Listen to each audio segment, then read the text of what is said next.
یا الہی بخش دے سید کو روز حشر تو۔ سوال یہ ہے کہ شوہر کے بلانے پر عورت نماز توڑ سکتی ہے یا نہیں؟ اصل میں سوال جو ہے نا وہ بہت مختصر ہے، تفصیل طلب ہے۔ اس کی بہت ساری صورتیں ہو سکتی ہیں نماز توڑنے کی بھی اور نہیں توڑنے کی بھی۔ فرض نماز کا معلوم کیا ہے تو شوہر ہو یا کوئی بھی کہ جن عام صورتوں میں فرض نماز توڑنے کی اجازت ہوتی ہے، عام سے مراد یہ ہے کہ ان صورتوں میں کہ جن میں اجازت ہوتی ہے، جیسے اپنے یا پرائے کی کسی کی جان کا خطرہ، یا کسی کو سخت ضرورت ہو، کوئی ایسا مریض ہو یا کسی بچے کے گرنے کا خوف ہو، تو ان صورتوں میں جس کے اندر کسی کے نقصان کا اندیشہ ہو اور نمازی کو معلوم ہے کہ یہ نماز توڑ کے اس کی ہیلپ کرے گا یا اس کو پکارا جا رہا ہے، تو اس صورت میں اگر وہ مددگار شوہر بھی ہوگا تو اس کے لیے بھی نماز توڑی جا سکتی ہے۔ یعنی یہ اس عام حالات میں ہے کہ جس میں سب کے لیے توڑی جا سکتی ہے اور توڑنے کی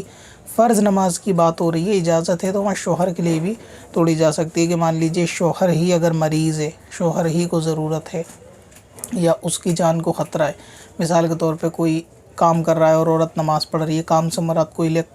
الیکٹرانک یا الیکٹریشین کا کام کر رہا ہے اور اس کے اچانک کرنٹ لگتا ہے اور عورت نماز میں، تو جلدی سے نماز توڑ کے اس کی جان بچائے، مثلا بورڈ بند کرے یا کچھ بھی ایسا کام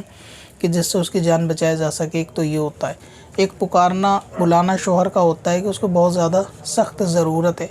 ضرورت سے مراد یہ کہ وہ مریض ہے اور اس کے بلانے پر، تو اس طرح بھی نماز جو ہے نا فرض نماز توڑی جا سکتی ہے۔ اب مثال کے طور پہ سمجھیں کہ شوہر کے آگے کھانا رکھا اور پانی نہیں رکھا اور نماز کی نیت باندھ لی، اور شوہر کو کھاتے وقت پانی کا دھسکا لگا، اس کی سانس میں دقت ہوئی اور عورت کو احساس ہو گیا کہ پانی کی ضرورت ہے، تو نماز توڑ کے جلد سے اس کو پانی دیا جا سکتا ہے۔ تو ان سب صورتوں میں نماز جو ہے نا وہ شوہر اور غیر شوہر کے لیے توڑی جا سکتی ہے، یعنی بچوں کے لیے یا دوسرے ضرورت کے لیے۔ یہ فرض نماز کا حکم ہے۔ اور نفل نماز جو ہے وہ اگر بلانے والا یہ چیز جانتا ہے کہ بھئی کسی کو آواز لگائی جا رہی ہے، مثال کے طور پہ شوہر آواز لگا رہا ہے بیوی کو، اور اس کو یہ چیز معلوم ہے کہ عورت نماز میں ہے،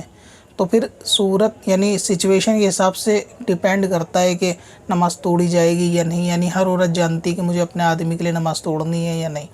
اب ایسی سچویشن سمجھ لے کہ آدمی شراب پی کر آیا ہے اور یعنی اس کو بہت زیادہ ہوش نہیں ہے، اب وہ کسی چیز کو بار بار مانگ رہا ہے، عورت نے نفل نمازوں کی نیت باندھی عبادت کرنے کے لیے، اور جانتی ہے کہ اگر وہ نماز توڑ کر اس کا کام نہیں سنے گی یا اس کو پانی نہیں دے گی، اور شوہر جانتا بھی ہے کہ وہ نماز میں ہے اور وہ بار بار بلاتا ہے، تو اس صورت میں نماز توڑی جا سکتی ہے۔ دوسری صورت یہ ہو سکتی ہے کہ شوہر کام پہ سے آیا، دروازے پر نوک کرتا ہے اور عورت کو معلوم نہیں کہ شوہر ہے اور اس نے نیت باندھ لی، یا ایسا ہوتا ہے کبھی کام پہ سے جلدی آنا ہوتا ہے اتفاقاً، یا کبھی دیر ہوتی ہے اور عورت نے اس حساب سے نماز پڑھ لی، کیونکہ پھر بعض لوگ کمنٹ میں بولیں گے کہ بیوی کو معلوم ہے شوہر کے کام پہ سے آنے کا وقت، تو نفل نماز کیوں پڑھی؟ تو انہی کے لیے میں پہلے بتا رہا ہوں، کبھی ایسا ہوتا ہے کوئی جلدی بھی آتا ہے، کسی کے وقت طے نہیں ہوتا تو دیر بھی ہو جاتی ہے، تو عورت یہ سوچتی ہے کہ ابھی آنے میں 1 گھنٹہ اور نفل نماز میں لگ گئی اور وہ 1 گھنٹہ پہلے آ گیا کسی وجہ سے، تو ان صورتوں میں تو اگر وہ آدمی نوک کر رہا ہے اور اس کو معلوم ہی نہیں ہے کہ بیوی نماز پڑھ رہی ہے اور یہ نفل نماز میں ہے،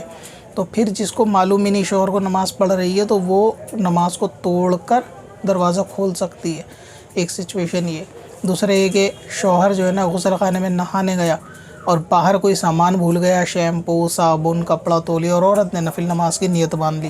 اور یہ وہاں سے چلا رہا ہے یا گیٹ بجا رہا ہے اور اس کو پتہ ہی نہیں عورت نماز میں، تو ایسی صورت میں بھی عورت نماز توڑ سکتی ہے۔ یعنی کسی کے معمولی سے بلانے پر کہ اس کو پتہ نہیں ہے کہ یہ نماز میں ہے، نفل نماز میں، اور اس کا کام پھر کر دیا جائے گا، تو نماز توڑ کے کام کرنے کی اجازت ہے۔ اور اگر کسی کو معلوم ہے کہ نماز میں ہے تو پھر چھوٹی چیز کے لیے توڑنے کی ضرورت نہیں۔ کبھی ایسی بھی صورت ہوتی ہے کہ آواز دیتے وقت کوئی کمرے سے نکل بھی آتا ہے اور وہ نکلنے کے بعد دیکھ لیتا ہے کہ بندہ نماز پڑھ رہا ہے۔ مثال کے طور پہ کسی کا کمرہ اوپر ہے یا نیچے، آپ کسی کو آواز لگاتے ہوئے نیچے اتر جاؤ، اور جیسے آپ آواز لگاتے لگاتے پہنچو اور آپ نے دیکھ لیا نماز کوئی پڑھ رہا ہے، تو پھر آپ آواز دینا بند کر دو گے، تو یہاں توڑنے کی اجازت نہیں، نماز پوری کر کے اس کی بات کا جواب دیا جا سکتا ہے۔ اسی طرح کوئی دوسرے کمرے سے نکلتا ہوا آیا یا شوہر نکلتا ہوا آیا دوسرے کمرے سے، آواز دیتا ہوا آیا کہ بھئی چائے بنا دو، اور اس نے دیکھ لیا نماز پڑھ رہی ہے عورت اور وہ خاموش ہو گیا، تو اب عورت کو نماز توڑنے کی اجازت نہیں ہے کہ اس نے دیکھ لیا، خاموش ہو گیا، بات ختم۔ لیکن اگر شوہر کمرے سے نکلا ہی نہیں اور وہ وہیں سے چلا رہا ہے، مطلب الگ الگ انداز، الگ الگ کیٹیگری ہوتی ہے بلانے کی، کہاں مر گئی، کہاں ڈوب گئی، سنائی نہیں دے رہی، بیری ہو گئی وغیرہ وغیرہ بولے جا رہا ہے، چائے کو بول رہا ہوں اتنی دیر سے، ایسا ایسا، تو اس صورت میں پھر نفل نماز ہے تو اس سے بڑھیا وہ قرآن پاک کی تلاوت تو نہیں کرے گی، آدمی کی قرات چالو ہوتی ہے، تو بہتر ہے پھر نماز توڑ کے پہلے اس کی چائے بنا دے اور اس کے بعد جو ہے نا نفل نماز پڑھے. تو یہ صورتیں ہو سکتی ہے نماز کے توڑنے نہ توڑنے. اور اس میں اہم چیز یہ ہے کہ جو نفل نماز وہ توڑے گی بعد میں اس کو پڑھنا لازم ہے، اور مکروہ وقت کے علاوہ اس نماز کو پھر سے پڑھا جائے گا. اب اپنی قضا عمری نمازوں کا حساب لگانا ہوا اور بھی آسان. وزٹ کریں qazakalculator.smswarsi.com پر اور اس کیلکولیٹر سے اپنی تمام قضا نمازوں کا حساب منٹوں میں کریں اور ڈاؤن لوڈ بھی کریں. کب سے اپنی خطاؤں کا شمارا جائے گا.